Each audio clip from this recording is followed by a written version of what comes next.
வணக்கம். நான் mini garden Gowri. இன்றைக்கி எம்ஜி கிச்சனில் நம்ம ஒரு பொடி அரைக்க போகிறோம். இந்த பொடி பார்த்திங்கன்னா எல்லா விதமான பொரியலுக்கும் யூஸ் பண்ணலாம். டேஸ்ட்டும் ரொம்ப அட்டகாசமாக இருக்கும். வாங்க வீடியோக்குள்ளே போய் இந்த பொடி எப்படி அரைக்கிறதுன்னு பார்க்கலாம்.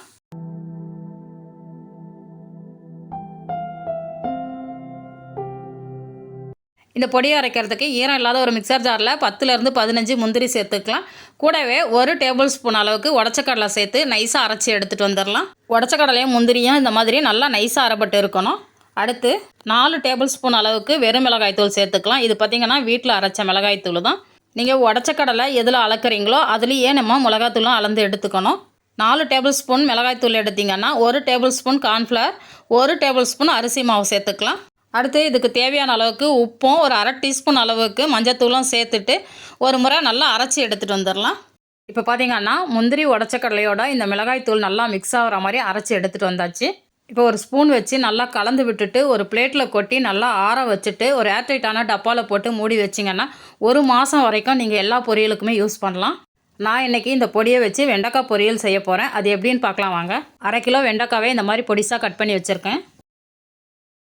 அடுப்பில் ஒரு கடாய் வச்சுட்டு 1 டேபிள் ஸ்பூன் அளவுக்கு எண்ணெய் சேர்த்துக்கலாம். எண்ணெய் நல்லா சூடானதுக்கப்புறம் கடுகு, சீரகம், உளுத்தம்பருப்பு சேர்த்து நல்லா பொரிய விட்டுடலாம். உளுத்தம்பருப்பு நல்லா செவந்து வந்ததுக்கப்புறம் ஒரு வெங்காயம் கட் பண்ணி வச்சுருக்கிறேன். வெங்காயமும் கருவேப்பிலையும் சேர்த்து நல்லா வதக்கி விட்டுடலாம். வெங்காயம் பார்த்திங்கன்னா நல்லா செவந்து வதங்கி வரணும். வெங்காயம் இந்த அளவுக்கு நல்லா வதங்கி வந்ததுக்கப்புறம் கட் பண்ணி வச்சுருக்கிற வெண்டைக்காயை சேர்த்துடலாம்.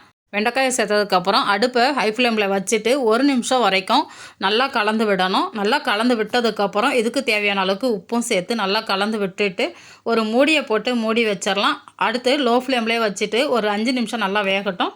இந்த வெண்டைக்காய்க்கு பார்த்திங்கன்னா தண்ணி எதுவுமே சேர்க்க வேணாம். நம்ம மூடியை போட்டு மூடினோம்னா அதில் வர்ற வேர்வையிலே இது சூப்பராக வெந்து வந்துடும். இப்போ ஒரு பிளேட் போட்டு மூடி வச்சிடலாம், வேகட்டும்.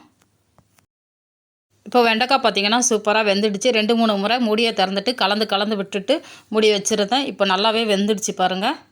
இப்போ ஒரு முறை நல்லா கலந்து விட்டுட்டு நம்ம அரைச்சி வச்சுருக்கிற பொரியல் பொடியை இதில் சேர்த்துக்கலாம். நான் பார்த்திங்கன்னா 1/2 டீஸ்பூன் அளவுக்கு பொரியல் பொடியை சேர்க்குறேன். உங்கள் காரத்துக்கும் டேஸ்ட்டுக்கும் தகுந்த மாதிரி நீங்கள் சேர்த்துக்கோங்க. இந்த பொரியல் பொடியை சேர்த்து ஒரு முறை நல்லா கலந்து விட்டுட்டு 1 நிமிஷம் வரைக்கும் லோ ஃப்ளேம்லேயே நல்லா கலந்து விட்டு இறக்குனீங்கன்னா சூப்பரான வெண்டைக்காய் பொரியல் ரெடி ஆகிடுச்சு.